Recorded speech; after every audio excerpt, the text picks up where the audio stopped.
Blockchain Paths. Para quem é novo, isso aqui pode ser... porque quem é novo não sabe isso aqui, né? Quem já é velho já tá ligado, então vai ser repetitivo, mas é rapidão. Então, como é que funciona ali dentro do blockchain, tá? Quais são os caminhos que tu pode tomar? O primeiro caminho, eu chamo de core, tá? Que seria como se fosse o core engineer... Não sei escrever mais. Engineer. O core engineer. É core engineer, blockchain engineer, assim que escreve. No inglês é ao contrário, né? Tá, o que esse cara faz? Esse cara, ele tá focado para fazer a própria blockchain. Então, ele tá focado em trabalhar dentro do Node. Tá? Então, esse cara é o cara que consome aquela camada zero que eu expliquei na aula passada. Entendeu? Então, é o cara que, por exemplo, vai ter que aprender C++, vai ter que aprender Rush, aí ele vai ter que entender bem sobre protocolos de consenso, vai ter que entender bem sobre criptografia, vai ter que entender muito bem sobre redes. Então, esse cara aqui, ó, vou até colocar aqui para vocês, ó. Ele tem que saber bastante de redes, ele tem que saber de criptografia, e ele tem que saber da parte de consenso, de protocolos de consenso, né? Deixa eu colocar aqui. Protocolo de consenso. Consenso. Então, essa aqui é um pedaço, tá? Isso aqui tá muito próximo do cara que vai trabalhar em missão crítica, do cara que faz o Docker, do cara que faz o Kubernetes, entendeu? Do cara que faz os serviços da Amazon. Então, isso aqui tá muito próximo desse tipo de engenharia, tá? Depois, você vai ter o cara que é como se fosse eu vou falar dessa forma aqui, tá? Smart Contract Engineer. Esse cara, obviamente, ele tá focado em Smart Contract, tá? Então, aqui é diferente um pouco. Então, tu tá na camada 2 ali, né? Mais ou menos do que eu expliquei ontem. Então, tu tá focado em escrever Smart Contract. Tu tem que entender sobre consenso? Tem, tá? Principalmente essa questão, uma questão forte do consenso ali que tu tem que saber é a validação de blocos. Lembra ontem que o pessoal perguntou, mas o que acontece quando, com a minha transação que estava na cadeia menor do Bitcoin, quando a outra cadeia, né, o outro, vence o consenso ali? Então, reverte tudo, né? Então, se você estava enviando R$10 para a pessoa e o seu R$10 já foi para a pessoa, quando tiver quando o fork for resolvido, né, você vai voltar com os R$10 vão voltar para você. Então, tu tem que saber essas coisas. Que, por exemplo, no Bitcoin, depois de 6 blocos, provavelmente tua transação não vai voltar. A probabilidade é muito pequena, né? E isso aí é o que tá lá no artigo no white paper do Bitcoin, né? Quando o Satoshi lançou. Não vou me lembrar agora se é 6 ou se é 8, mas você tem um número de blocos específico e depois daquele número de blocos, a chance da sua transação ser revertida é muito pequena. Então, o cara que é Smart Contract Engineer, ele tem que saber disso. Mas ele não necessariamente precisa saber implementar o protocolo de consenso, tá? Então, você tem que ter essa noção. Então, aqui ele vai estar focado o quê? Ele vai estar focado na linguagem específica que faz contratos na blockchain dele. Então, se for EVM, ele vai ter... Ai, não sei tudo aqui, cara. Se for EVM, ele vai mexer o quê? Com Solidity ou Viper, certo? Agora, se for não EVM, hoje, no mercado, é Rust. Você vai ter Rust, você também tem Go, tá? E até onde eu sei, você tem essas duas linguagens.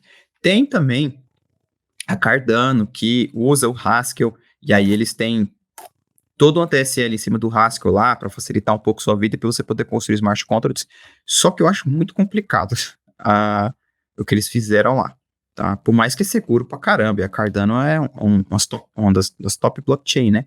Mas o que eu vejo assim no mercado é Rust e Golang, tá?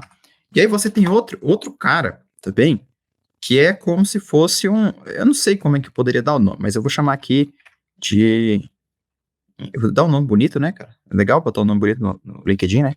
Integration Web3 Engineer. Esse cara, ele vai estar olhando para SDK, tá? Aí, tá vendo? SDK, só que aqui pode ter uma confusão, tá? Se eu colocar dessa forma aqui, já vou explicar para vocês.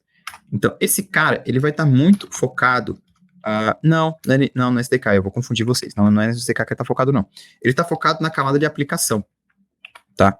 Então, por exemplo, ele está trabalhando no sistema da empresa, aqui, no nosso caso aqui. A gente tem a nossa plataforma, né? Que, se não me falha a memória, o Adilson no chat vai me corrigir, né? O pessoal fez todo em TypeScript, se eu não me engano. Aí, beleza. Aí a galera agora quer pagar com Ethereum, né? O pessoal fez a integração lá com o Binance Pay e tudo mais. Mas vamos supor que que fosse uma decisão de negócio de, não, o cara vai ver o QR Code e vai pagar com a carteira dele MetaMask ali na unha. Então, o pessoal teria que implementar isso do lado de cá. E o que eles precisariam dominar para fazer isso? Eles têm que dominar a parte de bibliotecas. Então, por exemplo, aí cada blockchain vai fornecer a sua biblioteca de integração, que é o SDK, tá? Então, no caso aqui, ó, por que eu estou colocando biblioteca no SDK? Já vou explicar para vocês, tá? Se fosse Ethereum, né? Você tem o Web3JS, no podcast passado eu falei um monte sobre isso aqui. Você tem Ethers, escrevi tudo errado. Ethers JS. Você também tem o Vim, assim que faz. Agradeço muito ao brother Felipe Novaes por ter me ensinado sobre essa biblioteca aqui, que é muito bacana e bem moderna, e etc.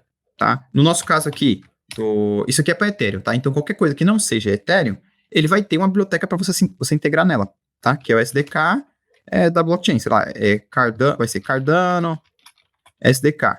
E ele vai ficar disponível em várias linguagens. Por quê? Porque aquela blockchain quer atingir várias pessoas, né? Então, por exemplo, se o nosso sistema aqui, sei lá, ele é feito em TypeScript ou não interessa, a gente vai usar TypeScript, vai usar a linguagem do sistema para poder escrever a integração, não é? Então, se a blockchain não fornecer uma integração na linguagem que a gente está usando, aí vai ter o alcance dela dos desenvolvedores é menor, tá? E por que eu não quis colocar essa questão de SDK aqui e tudo mais? Talvez esse cara fique aqui, eu não sei, tá? Vou inventar a moda aqui agora, SDK Engineer, que é o cara que faz o SDK, entendeu? Então, esse cara aqui, ele tá focado muito no quê? Ele tá focado nas linguagens de programação. É geralmente uma pessoa que ele vai saber bastante linguagem. Então, ele sabe Python, ele vai saber JavaScript, ele vai saber Rust, o que mais que se usa hoje? Ruby, né? Tem Go, Lang. Então, ele vai estar focado em aprender várias linguagens. Por quê? Porque ele vai construir esse SDK. Por exemplo, eu já trabalhei quase todos aqui. Então, quando eu trabalhava nessa parte aqui, na parte de Core Engineer, eu usava Scala, né? Que é a JVM Based Language, da linguagem lá. E aí, tinha que saber muito sobre rede, tinha que saber muito sobre a parte... também, né? A parte aqui de DevOps, porque, que é o que eu vou explicar para vocês aqui. Como é que você sobe o Node? Aí entrou um novo player na rede e ele tá com dificuldade de subir o Node. Tu vai ter que ajudar o cara. Então, você é o cara que vai fazer isso. Entendeu? Eu também já trabalhei nessa parte aqui. Porque assim, eu tive muita sorte, tá, gente? A blockchain que eu comecei a trabalhar tava muito no começo. E aí, aquela questão que eu falei para vocês. E aí, eu tive sorte de produzir muita coisa. Então, aí eu fui lá e fiz o SDK pro pessoal. Eu fiz em Python, fiz em JavaScript, fiz em Rust, tá? Então, foi bem legal de fazer. E aí, aprendi essa questão aqui que eu tô explicando pra vocês. Então, eu tô falando aqui não é da boca pra fora, né? Porque eu já tive uma cicatriz ou outra. Também já fiz Smart Contracts e essa mesma pegada. Então, tem esses níveis aí, tá? Depende do que tu for fazer, tem uma coisa específica pra tu aprender e tem um nível de aprendizado, né? Então, essa questão de quantos blocos eu preciso esperar para dizer que uma transação é válida, é uma coisa que, entre aspas, todo mundo tem que saber aqui. Agora, como o consenso é implementado na unha, não é todo mundo que precisa saber. Só esse primeiro cara precisa saber.